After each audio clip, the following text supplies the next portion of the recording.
2016年嘅1月1號呢，就用咗12,000蚊去買咗一輛汽車啦。咁所以呢個12,000蚊呢，其實係個成本嚟嘅。咁啊，預計個殘值呢係20,000蚊。咁殘值呢，即時係等於剩餘價值。咁跟住呢，佢就話折舊係按成本呢，就係以每年25% 嘅折舊率去計算折舊。咁呢條題目呢，冇話俾我聽用咩方法去計算折舊呢。咁大家留意下，按成本呢，即使呢係用緊直線法嘅嚇。記住學習重點就係按成本。條題目冇講呢，按成本呢，即使係用緊直線法。咁因為直線法嚟講呢，我哋係揸住個成本呢去計算折舊嘅嚇。咁啊好，咁啊跟住我哋見到呢條題目嚟講呢，咁佢又俾咗個折舊率俾我哋啦嚇。咁而又係用緊按成本，即係用緊直線法啦。咁所以我哋應該呢就係用第二條公式嘅。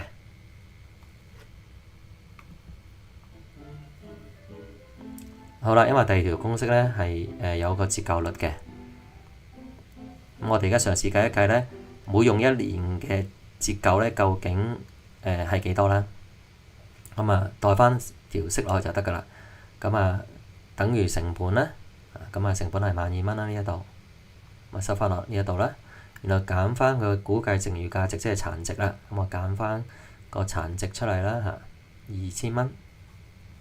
然後呢，就乘翻個折舊率25%啦，呢一度。咁所以乘翻25%啦，我計到一年嘅折舊呢，應該係2,500蚊嘅。跟住開翻啲帳戶啦嚇。咁大家留意下呢條題目嚟講呢，佢淨係要求我哋做2018年嘅啫。嗱，留意下2018年。咁佢冇要求我哋做2016同埋2017年嘅，就係做2018年12月31日子年度嘅汽車帳戶啦。呢個折舊啦，同埋累積折舊帳戶嘅。咁我原本應該係一定要跟足佢呢個作業要求呢，去開呢幾個帳戶就算啦。咁我做多少少俾大家睇嘅啫，基本上係好。咁所以我哋開翻即係條題目嘅要求呢3個帳戶先啦。咁呢2個係做多咗俾大家睇嘅啫。好，咁我哋要做2018年呢一年嘅啫，16、17記住就唔使做嘅。咁啊，逢親要即係開帳戶的話呢，咁啊第一個問題就係、其實我哋要帶翻啲餘額乘上落翻啲帳戶嗰度。咁汽車呢，由於我2016年1月1號買啦，咁所以2016年1月1號嘅時候喺呢個位呢，應該係借記咗汽車，貸記咗銀行存款嘅，跟住一路餘額轉下啦嚇。2016年年尾啦，帶落2017年就餘額乘上啦，然後2017年呢，由餘額轉下帶到去2018年嘅1月1號餘額乘上。咁而家我哋接住個2018年嘅1月1號餘額乘上啦，就係65,000啦。sorry 呢度打錯，應該12,000。好啦，買翻嚟12,000嘛，咁所以呢度就12,000蚊啦。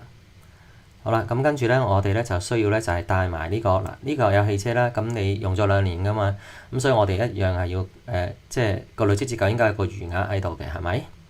咁所以呢度一樣寫翻2018年嘅1月1號啦。嗱，咁累積折舊呢，增加係貸方㗎嘛，咁所以呢個餘額乘上就應該係貸方嘅。好啦，咁於是乎呢，我喺貸方呢邊呢，就寫翻2018年1月1號啦，餘額乘上。咁我自己要計算啦嚇。咁呢個累積折舊呢，咁我哋睇睇儲咗幾耐啦嚇。咁呢2016年用咗1年啦，係咪？因為2016年1月1號買入嚟啦，咁所以呢2016年呢已經計咗1年折舊啦。咁你會儲落累積折舊嗰度啦。2017年呢又用咗1年，咁你又再儲落去累積折舊嗰度咯。咁呢呢個係第3年嘅年頭嚇，咁所以呢第3年頭呢，淨係會帶2016年同2017年呢2年嘅折舊入嚟嘅啫。好啦，咁我銀碼係幾多呢？咁我哋計咗啦，1年係2,500啊嘛，咁所以呢個累積折舊應該儲咗2年，2016年同2017年嘅啫。咁所以乘翻2，呢個就係5,000啦。咁然後去到年尾呢，我哋一樣要做折舊啦嚇。咁所以我哋年尾嘅2018年年尾嘅時候呢，咁個折舊增加呢應該借記翻佢，因為費用增加應該係借記。然後貸記翻個累積折舊，將個折舊儲翻落累積折舊嗰度。咁所以折舊呢一度呢嘅借方我寫翻2018年嘅12月31日啦。然後呢就寫翻呢就累積折舊嚇，跟住就係2,500蚊啦。